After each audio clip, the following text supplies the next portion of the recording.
Hi, I am Carolina and today I want to talk about dangerous situations while kiteboarding and how to avoid them. This is lesson number 1 when you sign up for a kiteboarding course. After watching this video you can say that you had your first kiteboarding class. And if you're an advanced rider or intermediate rider, it's a very good video for you too, because it's gonna bring you more awareness to all different kind of situations that maybe you never thought about or you just simply forgot.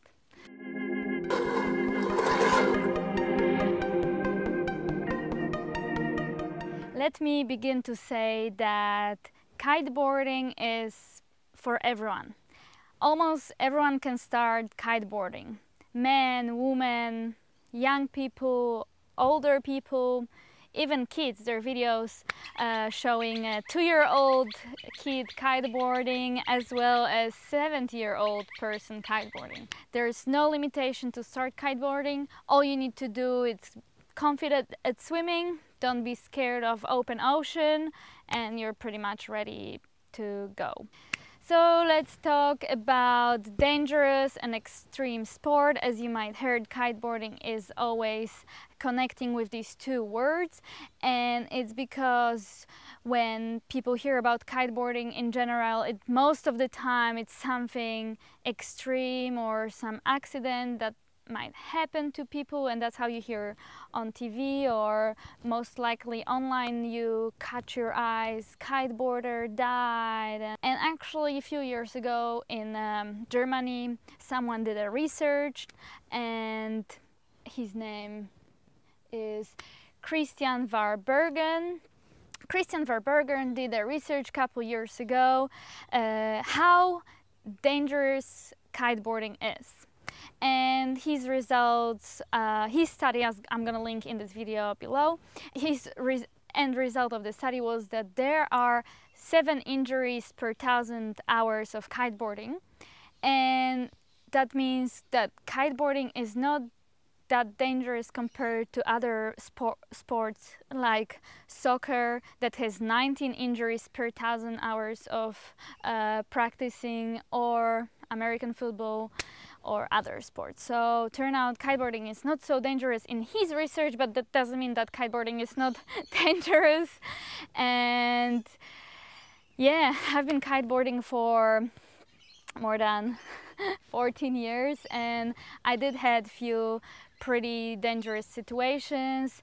First was I got my leash caught one of my steering lines and my kite started to loop, and I totally lost control of the whole situation, and I couldn't release the whole gear because I modified it before.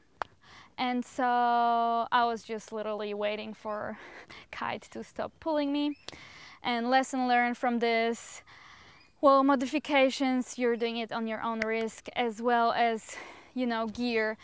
If you have new gear, you're pretty much safe and there is almost nothing that can happen to you, versus if you buy second-hand gear that's been heavily used or really old, there's a bigger chance of something not working.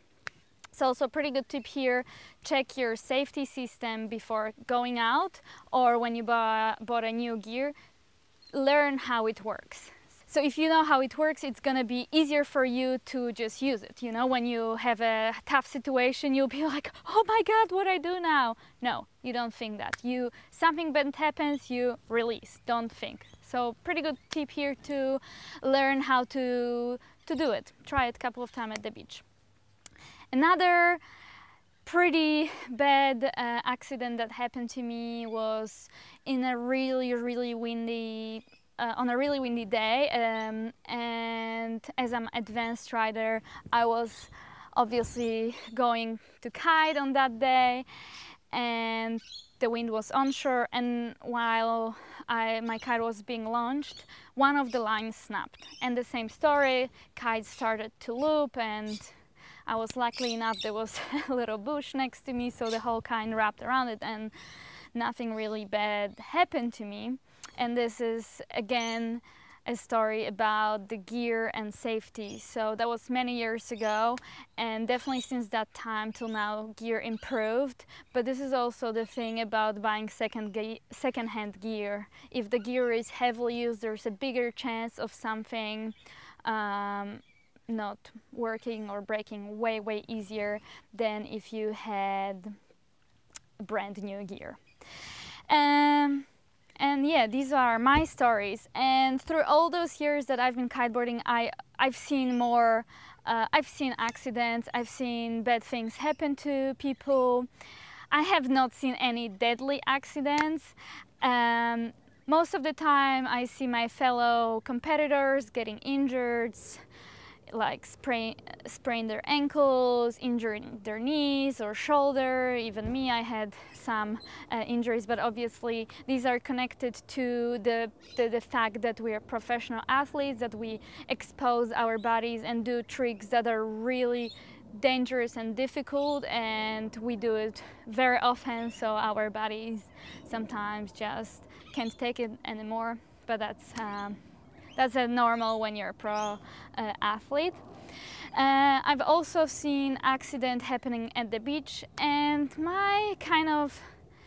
what I've seen is that most of these accidents happen to intermediate and advanced riders. They don't really happen to beginners.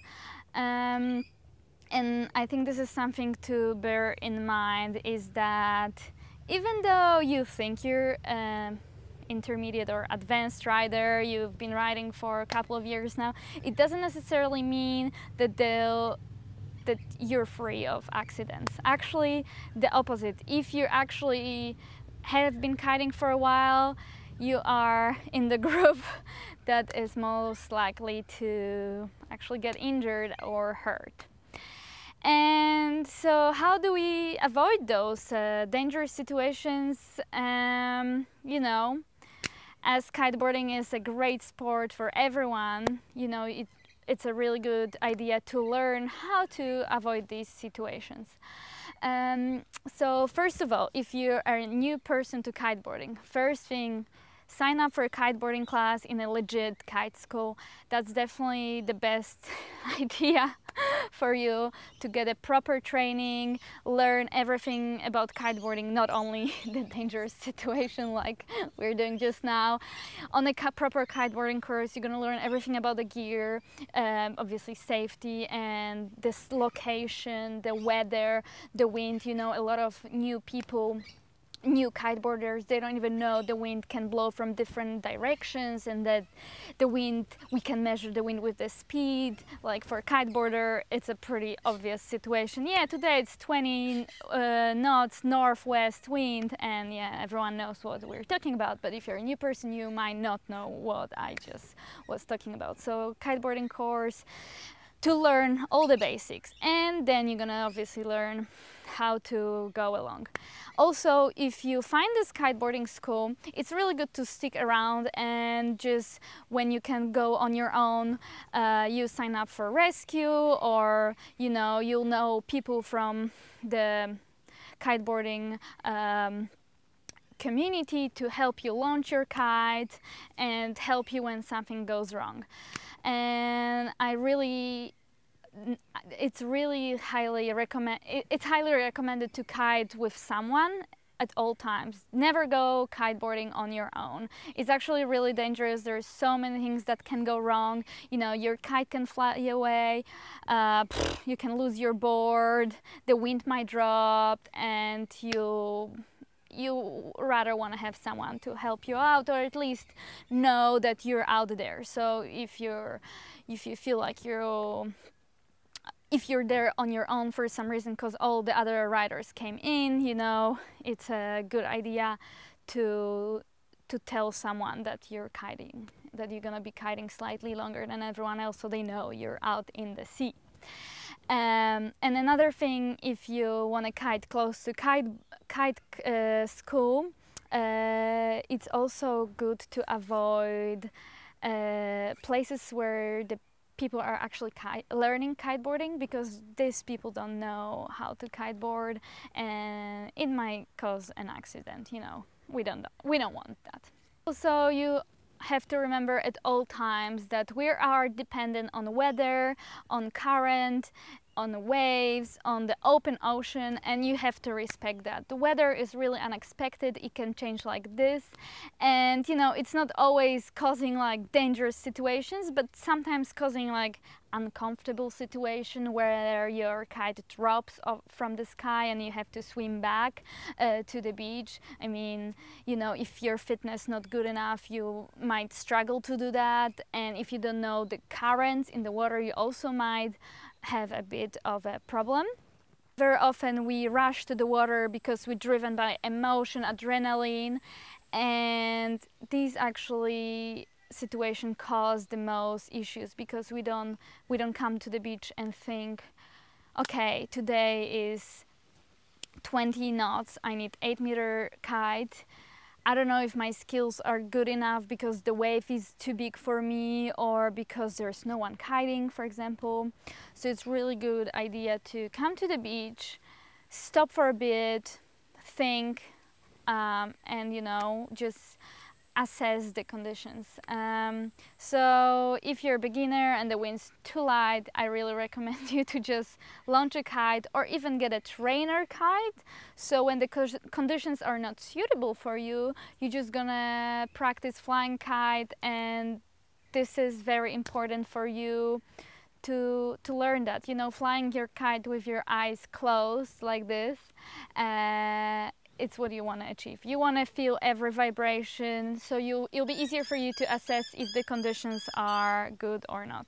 Okay, I hope I brought a little bit more awareness to these dangerous situations, and you know, most of the time we're driven by emotions and we just want to kite. We've been driving for long hours to get to the spot or flew across the world, and what's the most important, it's our safety. So if it's not your day, or if you're not or you think the conditions might not be perfect for you, it's actually better to take it easy, come the next day, and yeah, enjoy kiteboarding, because as we all kiteboarders know, this is it's an amazing sport, you know, gives you a lot of amazing emotions, opportunities to see the world, and just learn how to fly, which is one of the best sensations I can ever imagine. And so I hope this video encouraged you to try this sport in a safe environment with a proper instructor. And yeah, let's hope I see you in the water and we're gonna shred together. Okay, so if you like my videos, please like them, share them with your friends, comment, and I hope to make more videos like this in the future. So yeah, thumbs up. Woo!